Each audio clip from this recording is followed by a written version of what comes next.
At eto na guys ang ating biniling manok. Minarinade natin to guys. Gamit natin ang ating syringe. Sinaksakan natin siya ng pang-marinade natin. Ang ating pangpalasa. Bali ito guys ay binili natin. At bukas ay ating lulutuin. So ito guys ay ating mamarinade. At ilalagay natin sa ating rep para bukas ay mailuto na natin. So ganito lang kasimple guys. Basta timplahan lang natin ang ating pang-marinade. Kung makikita nyo, yan, nilalagyan natin sa balat at sa kanyang mga laman para pasok lahat ang lasa at malinamnam.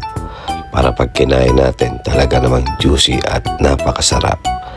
Sa mga gusto po ng manok na ganito, bili lang kayo. Tapos yung bahala na kayo magtimpla kung anong gusto nyong pang-marinade nyo. At kampiyon yan. So ito guys, babalutin din natin ng ating cling wrap para hindi siya sumingaw, no? Then lagay natin to sa chiller.